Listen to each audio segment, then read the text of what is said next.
thưa tất cả những thứ mình trong nghiên cứu về việcการconvert video តាម VLC ok VLC Media Player នេះគឺជាកម្មវិធី Video Media Player ដែលយើងចង់ធ្វើការ convert វីដេអូមួយដើម្បីដាក់ទៅក្នុងកាន់ YouTube អូខេឥឡូវយើងចាប់ដាក់ convert មកដូចយើងចុចទៅកាន់វា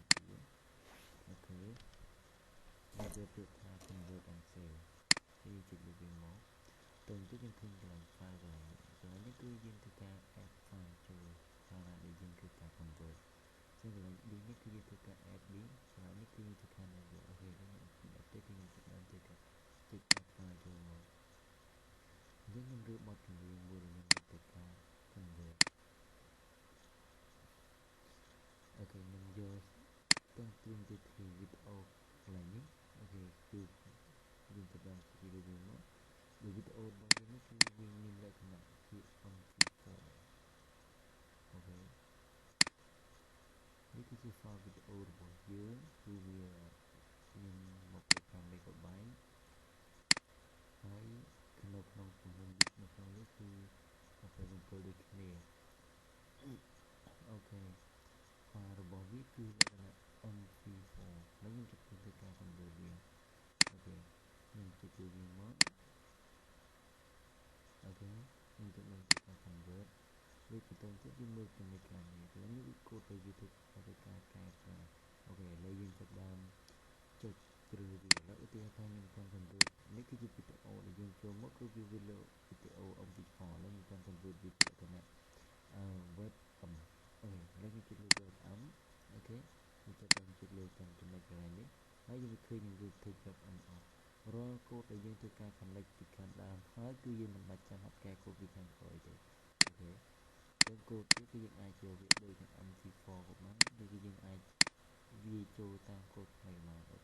ទាហរណ៍ថាខ្ញុំចង់បានកូដណាមួយអញ្ចឹងនេះគឺវាបន្ទុយ file ចុចទៅវាមកវិញទៀតកន្លែងនេះគឺយើងអាចធ្វើការកំណត់វាដោយខ្លួនឯងអូខេហើយចំណុចកម្ពស់ប្រវែងនេះគឺយើងអាចធ្វើការកំណត់ដូចឯងដូចឯងដូចគ្នាបានដែរតែបើយើងមិនកំណត់ទេវានឹងរត់ដោយអូតូអូខេកន្លែងនេះដូចគ្នាយើងកំណត់សម្រាប់វីដេអូគឺសម្រាប់តាមលេងពេលឥឡូវយើងចាប់ដើមធ្វើការ save ហើយយើងចាប់ដើមប្រើនេះគឺមានន័យគឺសំខាន់ណាស់សម្រាប់យើងធ្វើការកំណត់ជាលក្ខណៈកន្ទុយ file របស់យើងយើងប្រើមកគឺខ្ញុំដាក់នៅលើ desktop ដែរអូខេចឹងនេះគឺ file របស់យើងគឺយើងដាក់វាជាលក្ខណៈ web អូខេចឹងយ៉ាងណានៅពេលណា file របស់យើងគឺត្រូវតែមានកន្ទុយបែបហ្នឹងដោយសារយើងគឺកង់ convert ពី MP4 មក webm អូខេចឹងយើងគ្រាន់តែចុច save វាមកអូខេយើងចុច save ដោយសារវីដេអូនេះខ្ញុំ convert ហើយយើងចាប់ដើមមកហើយបន្តទៀតខ្ញុំចាប់ដើមធ្វើការ start អូខេនេះគឺវាចាប់ដើមដើរអូខេឥឡូវយើងមើលវីដេអូរបស់យើងនេះគឺជាវីដេអូ webm ហើយនឹងវីដេអូនេះ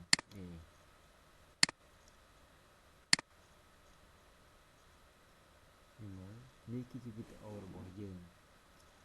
អូខេគឺfile វាជាលក្ខណៈ webm ហើយអក្សររបស់វានេះ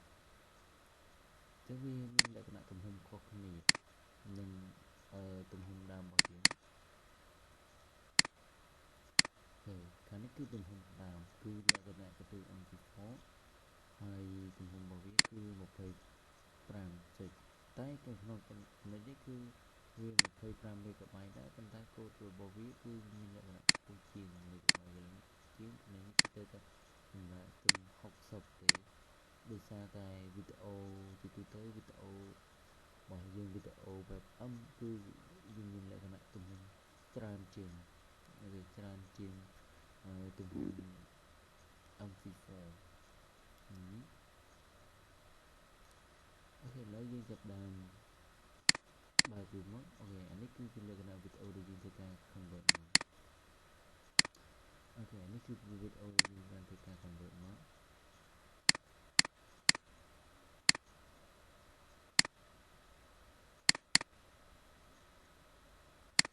នេះគឺវីដេអូដើម cứ vì là đôi khi ok then cứ em nhìn tập nó cứ tăng dần tí cá rồi biết mình cái convert videoជាមួយនឹង VLC Media Player តែយើងអាចធ្វើការកែកូដវីដេអូរបស់យើងបានដែលយើងធ្វើការ download ពី YouTube ហើយយើងអាចធ្វើការ convert វាបានហើយអាចដាក់ទៅក្នុង YouTube បានដោយមិនមានការជន់វីដេអូរបស់អ្នកដទៃហើយយើងវីដេអូខ្លះគឺយើងអាចធ្វើការ monetize បានវាមិន